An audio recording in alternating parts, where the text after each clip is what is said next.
Good morning, everybody. It is time to begin, and I guess it's noon on the East Coast, but so good afternoon to you, Brenda. I said good morning and saw Brenda saying good afternoon. I went, oh, yeah, that's right.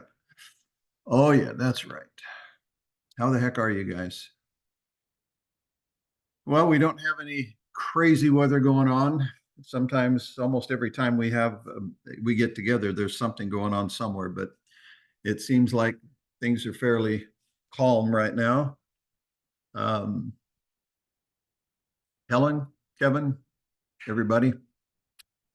Um, Good morning. Good afternoon. I hope you're doing well. Hope you're healthy and everything's going good in your life. I want to just update you on something that is not necessarily um, germane to trading, but because we've had a couple of discussions on this line, and I know some of you can relate to this very well. But my daughter, who has 5 children and lives down in Southern California, um, is going through chemo. She had her second session yesterday, and in as much as we've known this is coming for quite some time, it's still been quite an emotional experience, and I know some of you can relate to that. Um, it just doesn't seem right to have your kids suffer when you're not suffering. It's a difficult thing that I'm sure many of you can relate to. But as a family, we are hopeful. Um, she had her first chemo treatment 3 weeks ago and has done very well, relative, all things considered. She was extremely healthy. She's been working on getting ready for this for 2.5 years. So the preparation seemed like it worked pretty good. Yesterday or 2 days ago, she had a big party with like 60 of her friends that came over. And by the light of the fire and lights, they had an evening uh, ritual where she shaved her hair because she was losing it. So she shaved her head. All her friends wore wigs and supported it. So I only mention that because it's a real significant thing in my life, and I know that many of you can relate to it. And it's just interesting that from a parent, it just doesn't seem right. And if there's anything I could do to take her place, I would do it in a heartbeat. Um, but she's had her second session and she seems to be going okay through that. After 3 sessions, she'll go surgery, and then they'll have 3 more after that. So fingers crossed. And for if there's anybody that that's going through this, my condolences. I certainly can relate now if I didn't before. And it's possible that some of you have survived cancer and or maybe even going through it yourself. And my heart goes out to you. It's just it's a tough thing. But anyway, think happy thoughts, right? Thank you, all of these that wonderful well wishes came in here. Thank you, and I appreciate that. All right, today I want to I want to do something that is a little bit different than we've done before, but it's it's important, um, and I'm going to cover some philosophical things. I do this from time to time because, bottom line, guys, trading happens between your ears, and it happens in the middle of and in the mix of all of your emotions. It happens when life is going good. It happens when life is going crappy. It happens when you've got major distractions in your life. It just happens. If you're going to be involved in it, you've got to be able to somehow stay on a even keel, because trading is not easy, guys. Trading is tough. Um, Even with magical AI claiming that it can, this program or that program can produce results. You don't even have to think. You just plug in, pay somebody some money, and money starts showing up in your account every day. Who knows? That may actually happen someday. I don't know. I don't know. Is AI that good? Maybe, maybe not yet. Maybe it will be. I don't know. But right now, I still do not know for sure that there's anything out there that could do that. And I honestly believe that it's in your best interest to continue to do what you're doing, which is to strive to develop talents, tools, skills, etc. Okay. Um, Interesting. Jennifer, I'm going to spin off on your comment if you don't mind. She says, today I'm having a sucky day of trading. Several trades are going the wrong way. Okay. But I count the positives. All right. That's good. Let's kind of play off of that, Jen. Um, Several trades are going the wrong way. That is one of the things that is a key interest and a pet maxim, if you will. And we're going to be talking about cliches and maxims and little snippets of good advice today. But Jennifer, I want to ask you a question. So if you don't mind, we're friends, don't mind. Tell me, several trades are going the wrong way. Define the wrong way. What's the wrong way? And I appreciate if Jennifer will play along, which I'm putting her on the spot here. Every one of you is going, dang, I'm glad he's not talking to me. I get that. I get that. But Jennifer, please play along. Tell me what that means. They're going the wrong way. Not the direction I intended. Doing calls and puts, and all have gone the wrong way. Okay, let's talk about this. Going the wrong way is an indication, even using those words, that there's some things you need to work on, Jennifer. She said it's highly frustrating. It shouldn't be. It should not be highly frustrating. There is no such thing as the trade going the wrong way. Okay? There is no such thing. I don't know what's happening to my text chat, but it's doing things on its own without me touching the screen. That's interesting. That's back. Here we go. So tell me. I'm saying to you, there is no such thing as a trade going the wrong way. Anybody want to weigh in on that?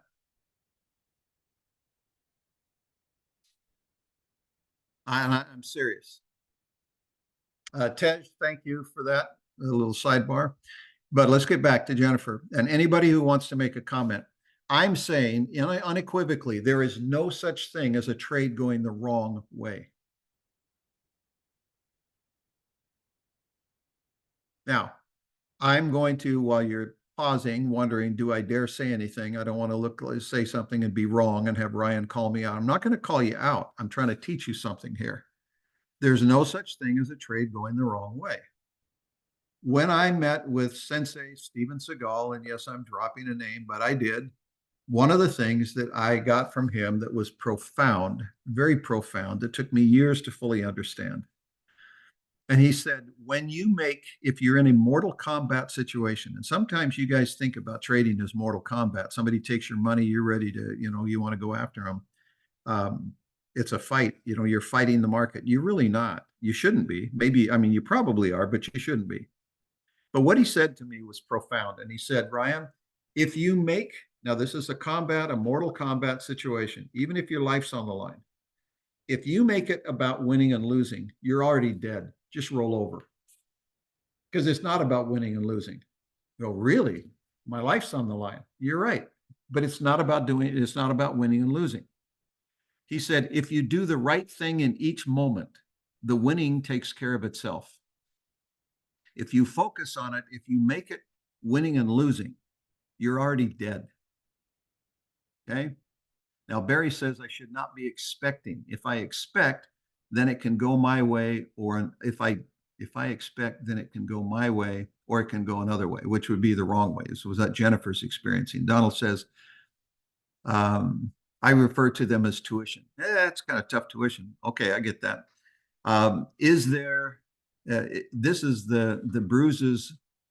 This is where the bruises come from. Yeah. Okay. So let me explain, because this is incredibly powerful. In fact, this might be one of the most powerful things that we talk about today. All right, here we go. Seagal said, if you make it about winning and losing, you're already dead. Do the right thing in each moment, and the winning will take care of itself. All right, Jennifer, let's talk about your situation. The trades that are going against you, give me a rough idea, just really rough idea. Um, the trades are, if those trades go against you, how much are you losing? And you could say a lot, a little, medium. You don't have to give me dollar amounts. Okay. But Jennifer, what is it going to, what will you lose if if all these trades go against you? Is it a lot? And I'm baiting you. I am setting you up completely. But please play along because you'll get more out of this than anybody else because you're on the spot here. Jennifer says about $5,500. So that's not a lot, but it's uncomfortable. All right, Jennifer, I'm going to tell you something. Listen up really careful, my dear. If all those trades go against you, you will not lose a dime. You will not lose a dime. It will cost you, and it may cost you $5,500 if the trades go against you. Okay. Here's the thing, Jennifer. You should have known going into the trades that if these go against you, it could cost you $5,500. If you know that going in, and you know, Jennifer, that you cannot control which way the market goes, so it can't go the right way or the wrong way because there is no such thing. It's going to do what it's going to do. You cannot say this is the right way, this is the wrong way. Darn it, market, you went the wrong way. No, the market's going to do what it's going to do, and there's no way for you to know ahead of time what it's going to do. Now, I'm not playing word salad with you here, like some people that we may know about. This is real. This is real. The trade is going to do what it's going to do. You go into that trade, you should know exactly what it will cost if it goes against you. And if you look at that and say, if these trades go against me, it could cost me $5,500, that would be terrible. I would hate that. Well, then don't do it. Don't do it.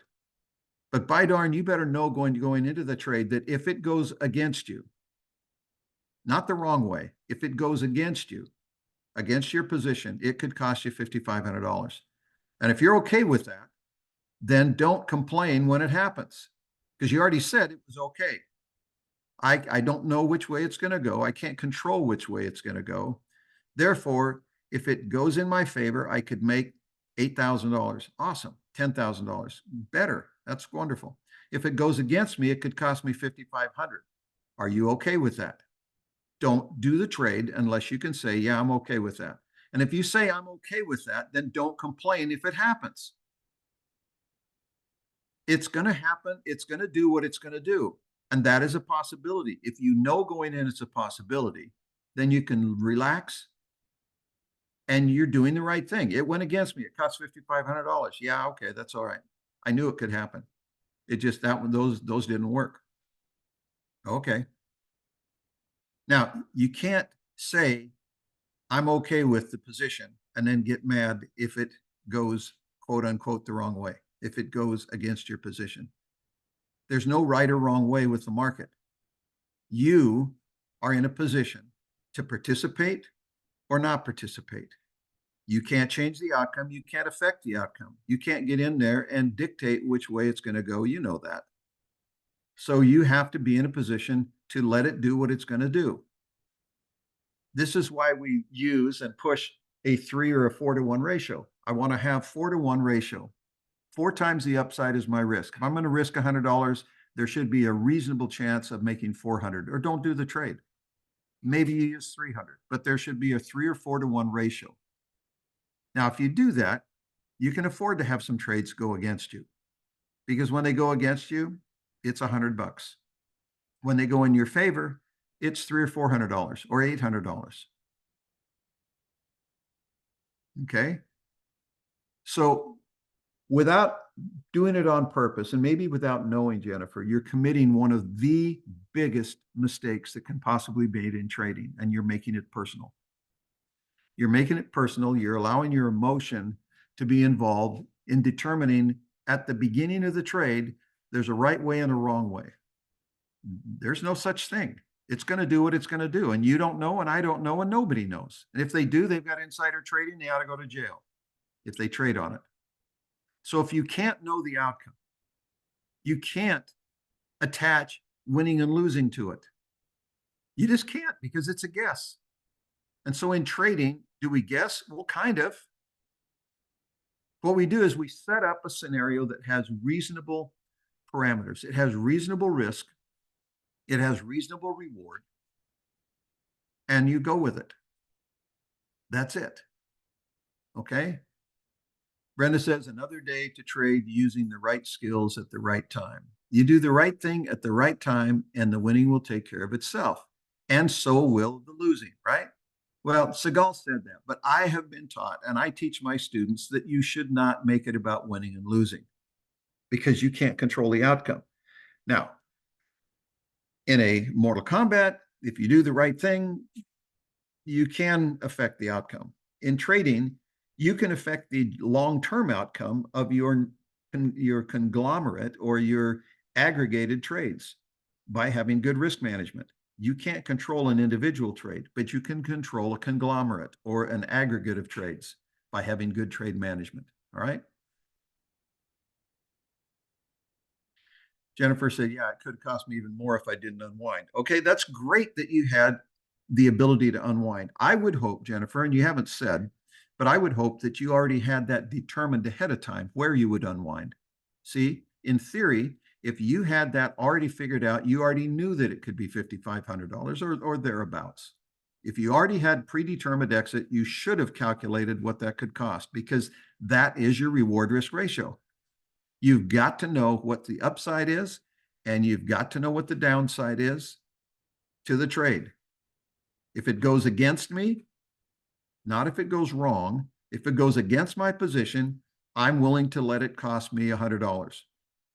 If it goes in my favor, then my expectation, based on the pattern, based on the trade that I'm looking at, based on its realistic possibility, I could make $400 or $500. Okay, that's a 4 or 5 to 1 ratio. Is that worth doing? Probably. That's not a bad ratio. Okay, not a bad ratio. All right, so we start off, Jennifer, thank you so much for participating. But guys, that was just a layup. That was a softball pitch to start it out, because it's huge. Guys, if you make it about winning and losing, you're already dead. It's just a matter of time. It'll be a slow death, but maybe not. Maybe it'll be a merciful one. You lose your old trading account in one shot, and then you can start from scratch and try to figure it out again rather than dragging it out. But guys, it will cost you. It will ultimately be destroyed if you make it about winning and losing. Okay? This is a process of management of risk. Management of risk. Jennifer says, you're welcome. The advice hurts a little bit, but I know you need to change my mind. I do need to change my mindset. Yes, you do. You really do, Jennifer. In fact, it's not just a good idea, it's mandatory. So let me say it again, because this is obviously not something that you've heard me pound into your head like some of the students in this room. One of the things we're going to talk about, I'll just use it right now, Jennifer, is when you trade, you're in the bleachers. You're going to a game, but you're in the bleachers. Most people succumb to a subtle, subconscious, reactive mode where they trade as if they were on the field, as if there was something they could do to impact the outcome of the game. Maybe subconscious, maybe a little bit hidden, but they do. They trade as if there was something they could do about the outcome. But the reality is you're in the bleachers. And it's hugely important, Jennifer, that you recognize and accept the fact you're in the bleachers. You're not on the field. You can't run harder, throw harder, jump faster, or jump higher, run faster. There's nothing you can do to impact the outcome of the game because you're not on the field. You're in the bleachers. Therefore, you've got to recognize your options. I can put money on this game the way it looks like it's going to happen, or else I can leave. But that's all I can do. I can participate in the in putting money on what the outcome of the game might be, or I can leave. I can leave the bleachers and I can go. but I'm either going to be in the trade or I'm going to leave. That's all. You're not on the field. There's nothing you can do to affect the outcome. Therefore, you have a plan that shows exactly to you what the outcomes could be, what you're willing to have those outcomes be. You're willing to have it cost you X amount to find out. And that's it. That's all you're trying to do, Jennifer, is find out, is this trade going to look what is going to do what it looks like it, to me it's going to do? It looks like to me it's going to do this. Okay. How much am I willing to pay to find out? If it does do what it looks like it's going to do to me, then it could make me this much money or more, maybe more. Therefore, I do a risk reward ratio. And if I decide that risking 100 is worth getting 500 or 400, then you do the trade. That's it. That's the level of commitment. There's no emotion because there's nothing to be emoted about except, and I say that a little tongue in cheek because people will always you'll always hear people, you got to trade without emotion. Bull crap. I'm sorry, it's bull. Unless you're a zombie, nobody trades without emotion. But I tell you what, Jennifer, is calm an emotion? Is calm an emotion? And Tripp reminds us there's profit and there's costs. It's not winning and losing. It either makes money or it costs you money. And as long as you're okay with both scenarios, then there's no emotion to draw on of happy or sad, wrong or right. It's not about wrong or right, winning, losing, happy or sad, good or bad. It's not. It's going to do what it's going to do. And calm is an emotion, Jennifer. That's the emotion you should trade with. Calm. Calm is the absence of emotions. No, it is not. It is not. Calm is an emotion. That you're making an assumption that anything outside of calm is an emotion, and calm isn't an emotion. No, calm is an emotion. Peaceful is an emotion. Peaceful is an emotion. Calm is an emotion. That's the emotion I want to have when I trade. Okay. Emotions run the full gamut. It's certain emotions you don't want to have in a trade. And when somebody says don't trade with emotions, they're being specific about certain emotions, not all emotions. Peaceful, calm, confident. What, can't you trade with confidence? Yes, you can. You can trade with confidence. You can trade with confidence knowing that my risk is this much, my reward is this much. I'm happy with that. I'm happy with that. Jennifer, when you go out and get in your car and you drive your car, are you freaked out, panicked, looking left and right, head on a swivel, freaking out that somebody's going to bump into you, run out in front of you, hit you from behind? And the answer is no. Why? Could all those things happen? Yes, they could. But why aren't you freaked out about it? Why do you drive calm? You probably do a lot. You probably have that sensation that I've had where you get someplace and you don't even remember anything that happened between the 5 minutes you got in the car and you're now getting out at the grocery store. Do you remember the drive? No, you were thinking about something else. You were totally calm, but you still got there, right? Now you could drive freaked out and panic like somebody who's never been in a car before, or you can trade calm, collected, almost nonchalant, right? Because you've done it so many times. Exactly. You know that the risk is there, but you still do it because you've mitigated the risk the best you can. And in trading, that's what you do. You mitigate the risk until it's at a point where you're okay with it. You literally can live with it. And you don't have the risk of your car potentially killing you or someone driving into you and killing you in the market. If you trade correctly, you don't have that option. You have got a risk. It's $100. It's $5,000. Whatever it is that you set the limit, that's it. That's better than driving your car. So if you can drive your car calm, why can't you learn to trade calm? And the answer is you can. You can if you do it right. All right. Now I'm going to switch over here to the slides because there's some things that I want to show you. you back here and we'll do share screen.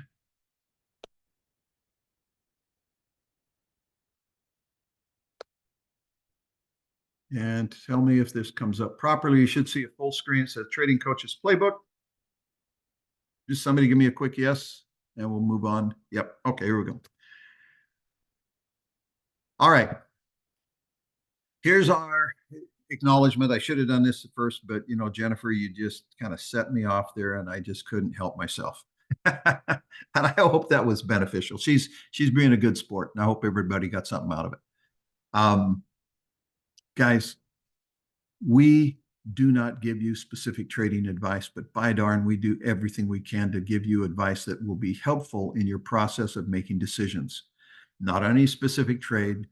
We can't take the risk out of trading. Only you can do that by managing it accordingly, managing it appropriately.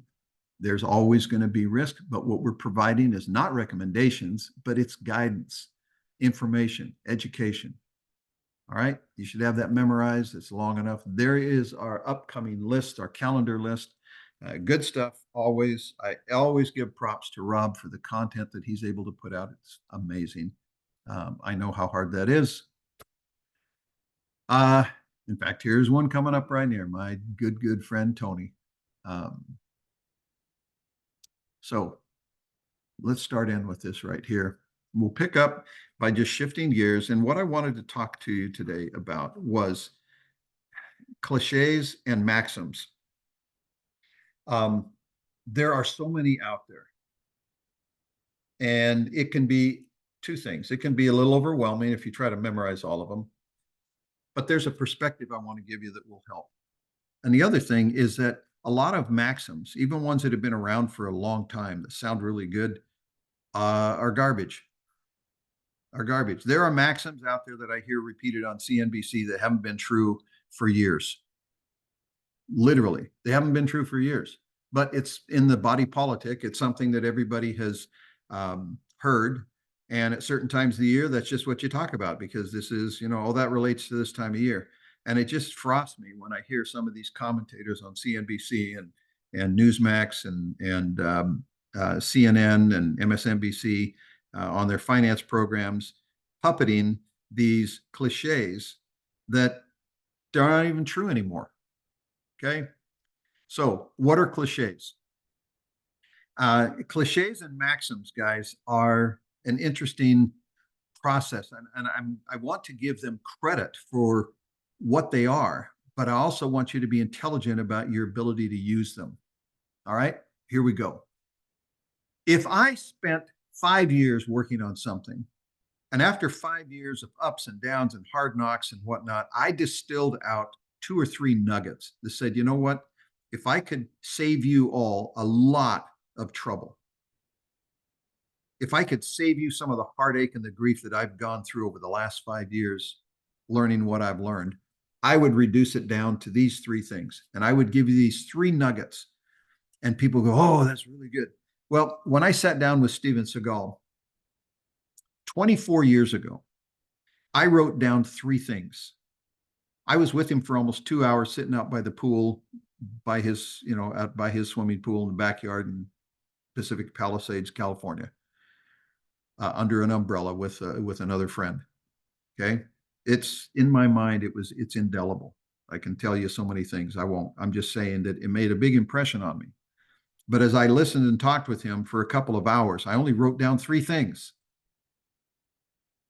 2 of those things in particular, it took me years to understand what he was saying. I went, oh, Sensei, thank you. And I wrote it down. Oh, that sounds really good. I knew it was important, but I didn't even know what one of the words were. Years went by. I began to say, oh, now I get it. Now I get it. Okay, now I get it. And then a year or 2 would go by and I go, oh, okay, no, now I get it. Now I understand. Guys, over years, I basically reverse engineered his little maxim, one of which was, if you make it about winning and losing, you're already dead. Oh, okay, I wrote that down. I didn't know what that meant. I had to experience.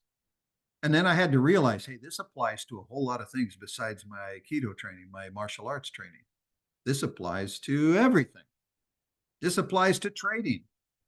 Okay, that took me a while to figure out that it applied to trading, how it applies to trading, but it applies to life. Okay. Another thing he said was you have to learn to avoid non-grasping, or you have to learn non-grasping. You have to avoid grasping, learn non-grasping. Well, guys, Aikido is all about grasping. It's all about hands. You're using your hands. You're taking hold of things. But there's a difference. I won't go into it. But grasping is there's no place for grasping. You can grab a hold of something, but you do it in a certain way. You're not grasping. Oh man, that sounds complicated. It is. It's subtle, but it's so powerful when you get it. How does it apply outside of martial arts? Guys, when you grasp, you try to control something. You grab on, and when you grab onto that something, here's the magical thing that happens. And it's not a good magical thing unless you deliberately do it for a specific purpose. But most people don't understand. When you grab onto something, you connect to it. And you connect to it in a powerful way. And it can be good or it can be bad. If you suddenly Velcroed yourself to a bus going by, that could be bad. You are yanked off of your feet and you're bounced along and banged along as you hold on to the bus. Guys, when somebody is electrocuted, when they experience electric shock, they don't let go of the wire. How come? Who can tell me real quick? Why don't people let go of the wire? And trust me, this all has to do with trading. Be patient. Remember how much you paid for this class. When somebody grabs a wire and electricity is going through it, why don't they let go? Muscle contraction, Tripp says. Yes, they grip harder. And all that does is allow that electricity to flow even smoother into their whole body. Jennifer says, you can't let go because the electricity is running through you. Yes, it causes the muscle contraction. Okay. Barry says, AC we can let go of. DC we do not. Muscles get paralyzed. All right. Well, thank you for that clarification, Barry. I didn't realize that. But that is the point. Okay. Grasping something connects you to that. Now, if the bus going by, if I can hook onto that bus and it'll pull me out of the jaws of an alligator that's just grabbed my foot, I'm grasping that bus. And it's a good thing if it yanks me off my feet and pulls me along. I don't care if I get bounced a little bit. Just get me out of here. I don't want the alligator chewing on my leg. All right. So it can go either way. The point is you have to understand it. You have to understand what grasping will do. Okay. Relate it to trading, Ryan. All right. Here we go. There are two fears that are born into human beings. Only two. You have a lot of fears in your life. Everyone is learned except two. Babies are born with the fear of loud noise, if they can hear, and falling. Those are the only two. Everything else is learned in your life. All right? When you grasp things, when you grab onto things, you get consequences. You make a commitment to somebody that lets you down. You suffer. Hopefully you learn from it. Some people don't. But when your emotions are triggered, you get reactions. Now, being born with fear and of falling and loud noises, you get those. Those are built in. Everything else you learn. Can the ones you learn become as strong as the ones you were born with? Absolutely. Absolutely. But you have to learn them. All right. Trading will trigger some of the deep core fears that you have learned in your life. Maybe not loud noise and maybe not falling, but the reaction to loud noise and falling, along with most of the fears that you learn, is that it incapacitates you. Just like grabbing that DC wire, thank you, Barry, and the muscle contraction makes it to where you can't let go. You have heard, you have to have heard, and if you haven't, you need to hear that many times people that are trading will have something happen and they can't seem to let go. They can't get out of the trade. I have read accounts from people who have made millions and millions and millions of dollars in the market. They were wizards. They were famous because they had made so many tens and hundreds of millions. and yet they lost fortunes. Their friends looked at them and said, "Why didn't you just get out?" And the honest answer from that person was, "I couldn't." Why? I just couldn't. I felt like I was laying in a ditch, watching myself bleed to death, and I could do nothing about it. Why? See, someone who didn't go through it can't understand. Just let go. Well, it wasn't an AC signal, it was a DC signal. I couldn't let go. Guys, this is where emotions will fail you. If you have the wrong emotions and you grasp, like Seagal said, if you grasp, you lock into a trade and you make it about winning and losing, and it goes against you, it will trigger responses that sometimes are beyond your control. They're autonomic. They trigger your fears. And you will do, no matter what you said you were going to do, you will do what you've always done in that situation.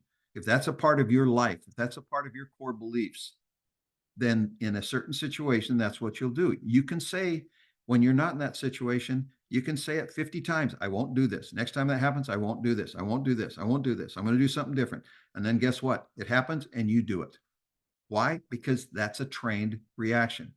Can you unlearn it? Kind of. You don't unlearn it, you replace it.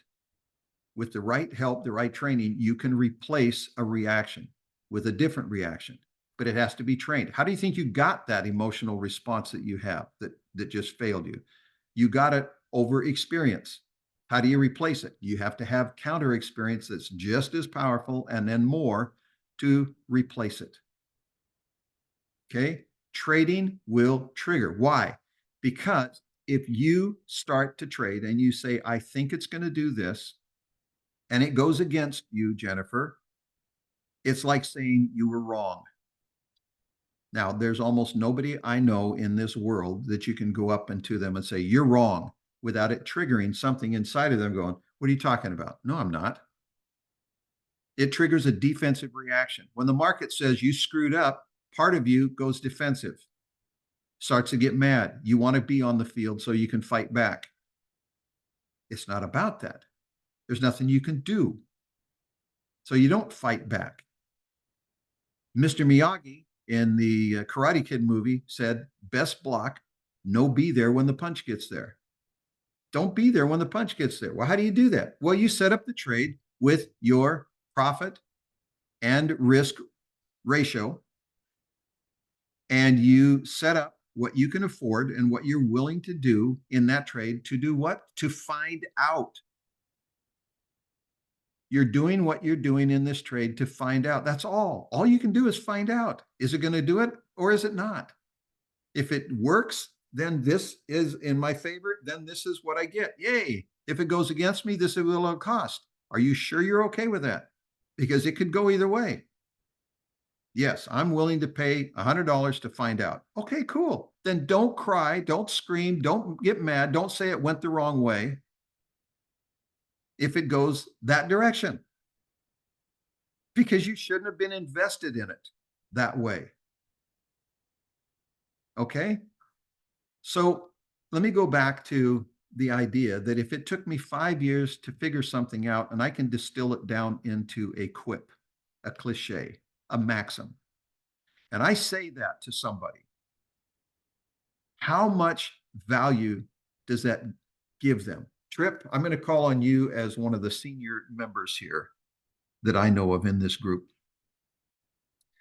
How much do you get out of a maxim, even if it is the best maxim or cliche that has ever been delivered on a particular subject? Somebody gives it to you and you go, oh my gosh, that's powerful. How much do you really get out of it? Just because it makes sense to you. And Trip is laughing. He's laughing because he knows I'm trying to set him up, right? No, he knows the answer better than probably most anybody in this room. And the answer is you nod your head and you say, "Okay, that's good." You don't have a clue.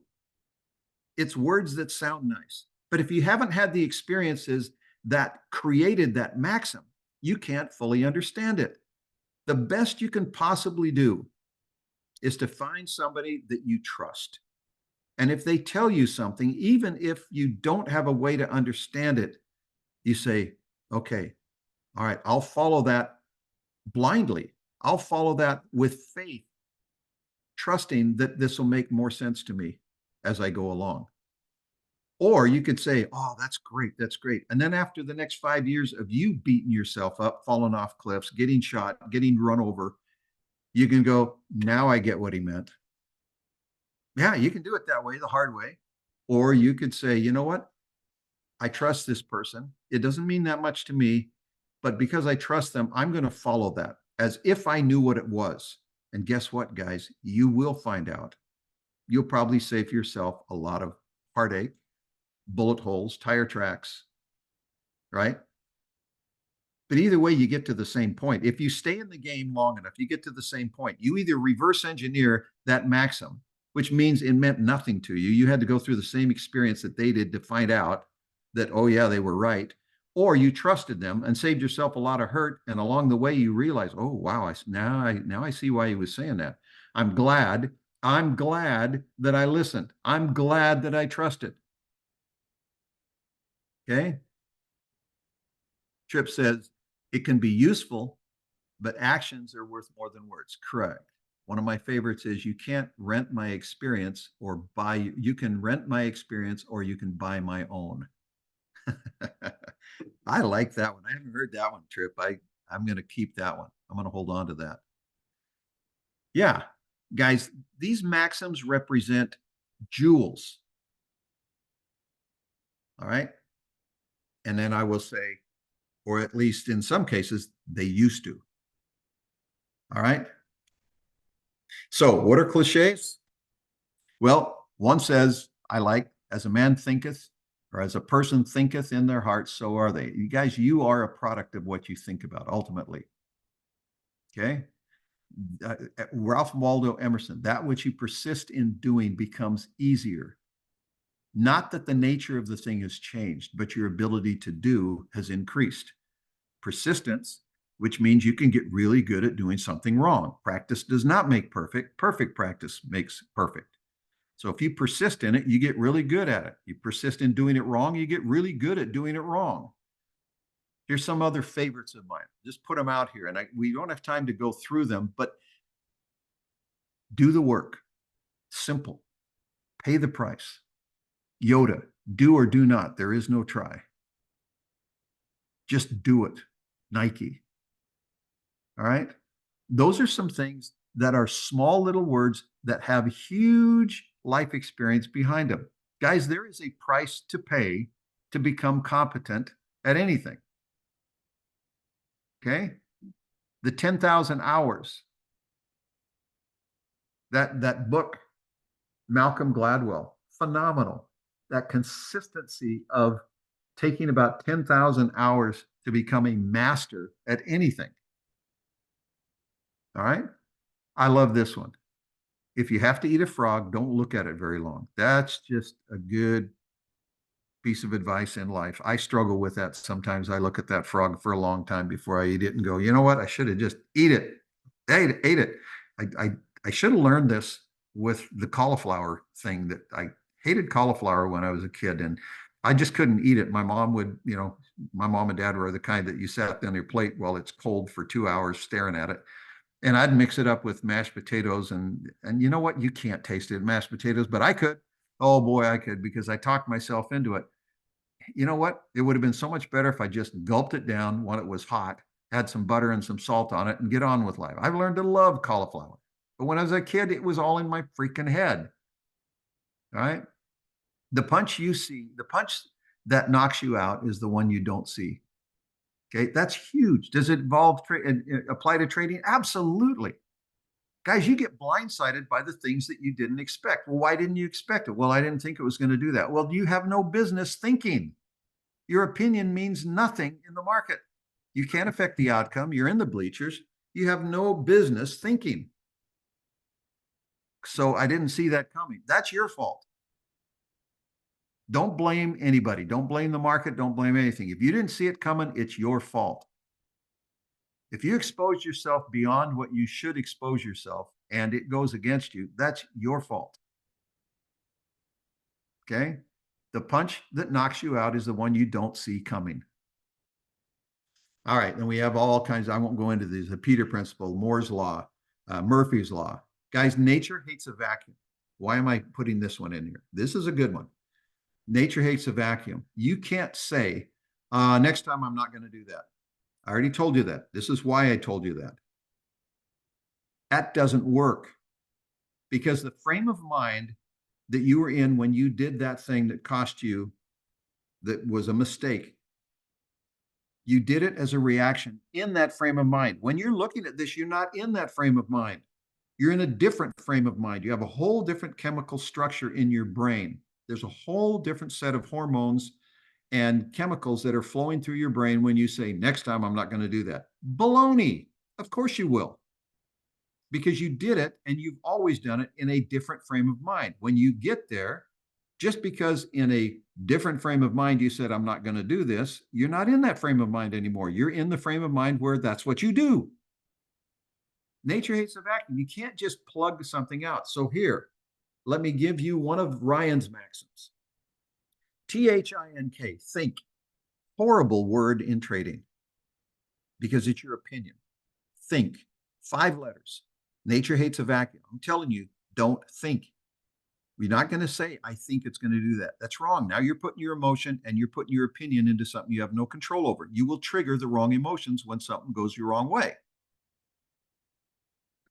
Don't use the word think. Well, okay, if I take that out, nature hates a vacuum. It'll suck it right back in because it needs a 5-letter word in that circumstance. Yes, it does.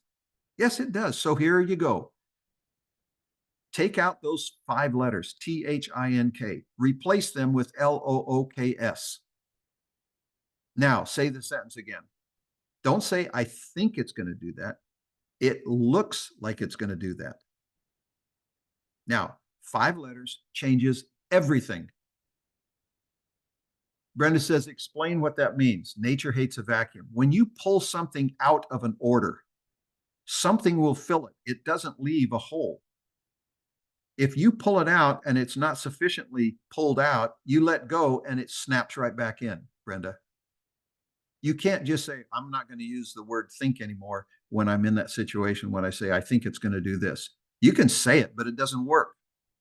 You have to replace it with something different, or that think just gets sucked back in like a bungee cord. Because that's what you do. You train yourself, Brenda, and I'm being a little facetious on this, but literally this is what happens. I'm using something that you can understand as 5 letters and 5 letters. Okay? I'm not saying that that's exactly how your brain works with the 5 letters, but I tell you what, if you can replace the phrase, the statement of, I think it's going to do this with, it looks like it's going to do this, it'll change your life. Because when I say it looks like it's going to go up, therefore I'm putting a trade on this deal. If it does that and goes up, I'll make about $500. If it goes against me, it'll cost me about $100. Okay. Now, Jennifer, the trade goes against you.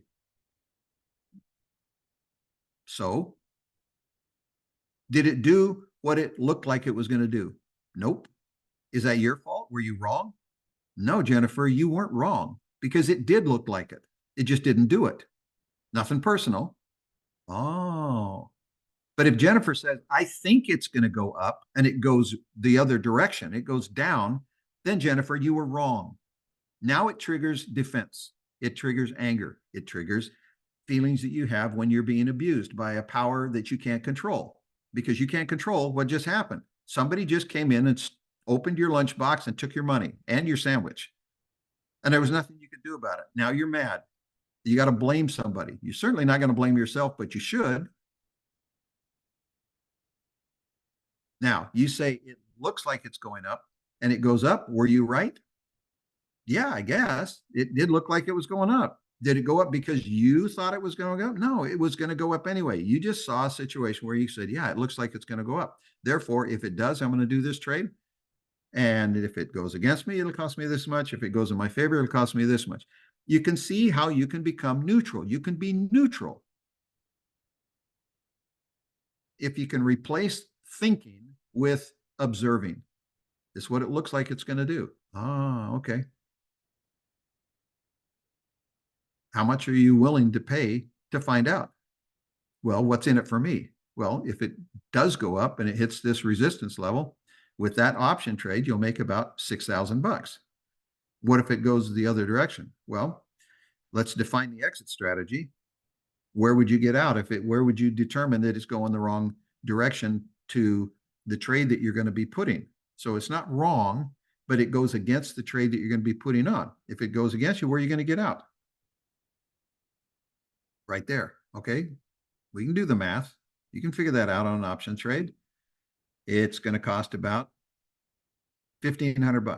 All right, let's see. 15 times 4 is 6,000. Oh, that's a 4-to-1 ratio. Huh. Okay. You interested? Yeah, I think I am. Are you willing to have it cost you $1,500 if it doesn't do what it looks like it's going to do? But if it does do it, you can make about 6,000. Yeah, I'm willing to do that. Okay, great. Now there's nothing to complain about. You're neutral. You can stay neutral because you already know I can't control this, but I'm willing to pay $1,500 to find out. Looks. It's different than think. I think Jennifer just had an aha moment. Tripp says looks instead of thinks was one of the biggest lessons I ever learned from you. Thank you, Tripp. It improved my trading and continues to do so to this day. Guys, you have to have non-grasping. That's what Sensei Segal told me. It took me years before I fully understood what he was saying. And I don't think he could have explained it. But he was right. You have to learn non-grasping. Oh, yes, Sensei. I wrote it down. And then I thought, what is that? What is non-grasp? What the? And over the years, I came to find out. Does it apply to trading? Absolutely. Absolutely. Jennifer says, thanks, Tripp and Ryan. I'm going to post looks where I can see it and remind myself. Thank you. Thank you, thank you, thank you. And then make sure you've got a plan. You've got your 4-to-1 ratio. You have your exits. You have your upside figured out. You know exactly what the potential of the trade is. And make sure you're okay with finding out. That's another thing you could write down, Jennifer. I'm willing to spend this many dollars to find out. Jennifer and everybody, I'm going to bring this home. Okay. I'm going to loop this home right now on this particular point. You ready? Every time you try something new at a grocery store, you are saying, I'm willing to spend $5.95 to find out if I like this new yogurt. The label looks good. The ingredients, I like that. There's an endorsement. There's a nice claim. There's a nice study. Looks promising. And I would say, before you open it up, what does it taste like? Well, I don't know. Well, then why are you buying it? Well, because there's some good things that might come out of it. But if you spend $5.95 and you don't like that yogurt, are you going to throw it back at the grocer? Are you going to come back and break the window of the store? Are you going to be so angry that you sulk and you sit around the rest of the day, yell at your kids, don't fix them dinner because that yogurt disappointed me? It didn't do what I wanted it to do. It was wrong. Darn that yogurt. Do you get it? Does that bring it home to something real enough, Jennifer, that you can lock that into your head? When you try something new, you know that I might not like it. I might like it a little bit. I may love it. This may be the best yogurt, and I'll eat this the rest of my life. Okay? I don't know. You don't know. Your friend said it was good. Jennifer said, unlearning something is hard to do. I'm going to try. No. So here's another maxim. This is the one up there, number 3. Do or do not. There is no try. Guys, I love doing this with people. I will have a group of people. I'll say, put your hand on the table. Jennifer, I'm going to make this real to you right now. Put your hand on the table, flat, palm down. When I say go, Jennifer, I want you to tell me what happened. When I'm going to say go, try to lift your hand right now. Try to lift it. Jennifer, did you get it off the table or not? Just type yes or no. Were you able to lift your hand off the table? Yes. Okay, do it again. Put your hand palm down. Listen to me very carefully. I want you to try to lift your hand off the table. 1, 2, 3, go.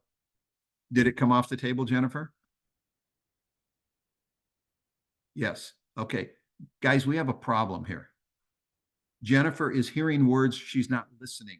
She's hearing, but she's not understanding. Jennifer, I said, try to do it. You didn't try, you lifted it. I didn't say lift your hand off the table. I said, try to lift your hand off the table. So put your hand on the table one more time, Jennifer. Try to lift your hand. And the right answer should be, I can't.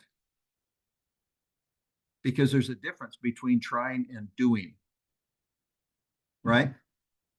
My wife just yelled over and said, be nice to her. Okay, okay. There's a point, guys. Yoda was right. Do or do not. There is no try. Okay. So don't say I'll try, because it subconsciously, it sabotages you. Say, I'm going to do that. Your subconscious goes, oh, okay, we're going to do that. Try means, it may work, it may not work. There's no commitment in try. Okay. And this is important, guys. It really is. It's important. There is no try. Just do it or don't do it. Take the things that you decide, I'm going to do this different now, and do it. These words, these impressions, the way they work on your subconscious are very powerful. The emotions that the market can trigger are very powerful. They've already successfully triggered them several times. That means the program is already in your subconscious. So how do you survive the learning process? Well, you take the risk down to a level that you can afford, and you don't put yourself, Jennifer, in a position where, oh, it went against me and this is going to hurt. I'll survive, but man, this was a bad experience. No, it wasn't. It's a whole change of attitude. So here's a suggestion, Jennifer, and I just love the fact that you let me use you as an example, because everybody else is grateful that it was you and not them. But here's the deal, Jennifer. Reduce the size of your trades. Reduce them starting now for a while. Make sure that if the trade goes against you, it doesn't hurt. It's not big enough to hurt, but it's big enough to where you can feel it, but it doesn't hurt. And then you try to implement better some of the good maxims and things that you've been taught, like risk management, the 4-to-1 ratio, making sure that you've got exit points set up correctly, that you can trigger without having to second guess and wonder, oh, should I or shouldn't I? Write down the word non-grasp, or the 2 words non-grasping, and try to think about how that applies in your whole life. When you engage with something, you lock into it, and then it becomes a fight. It's a contest. Who's stronger? Who's going to win? It's not about winning. So don't engage so tightly. Stay loose. Stay loose. It's not personal if the trade goes the wrong way, right? If it goes against your position, it's not personal. It was going to do that anyway. And if it goes in your favor, it certainly isn't something that you celebrate. You don't pat yourself on the back and tell all your friends how smart you are. You try to trade neutral, and it's very hard to do. I get it. But there is such a thing as being able to say, so what? So what? I'll end by giving my wife some credit. She gave me a piece of advice when I needed it so badly. Years ago, when I was totally consumed with something that was out of my control and I thought was going to devastate my life. And I was just kind of going out of control. And she calmly looked at me and lovingly said, so what? And I said, what are you talking about? So what? This is serious. So what's going to happen? And I started saying, oh, this and this. And she, okay, are we going to lose our house? Well, no. Is anybody going to die? No. You know, you get right down to it, it was like, so what? And that's simply identifying what's the worst that could happen. And when you set up a trade, you should have a very clear definition of what's the worst that could happen. And you need to be in a position to say, so what? I'm willing to pay that. I'm going to pay the $5.95 to see if this box of yogurt is any good. If it isn't, hey, I spent $5.95 to find out. That's all. Nothing personal. Nothing personal. All right, guys, we're out of time. I hope you enjoyed this. Did I change your trading? Did I teach you a new skill in reading a chart or a new strategy? No.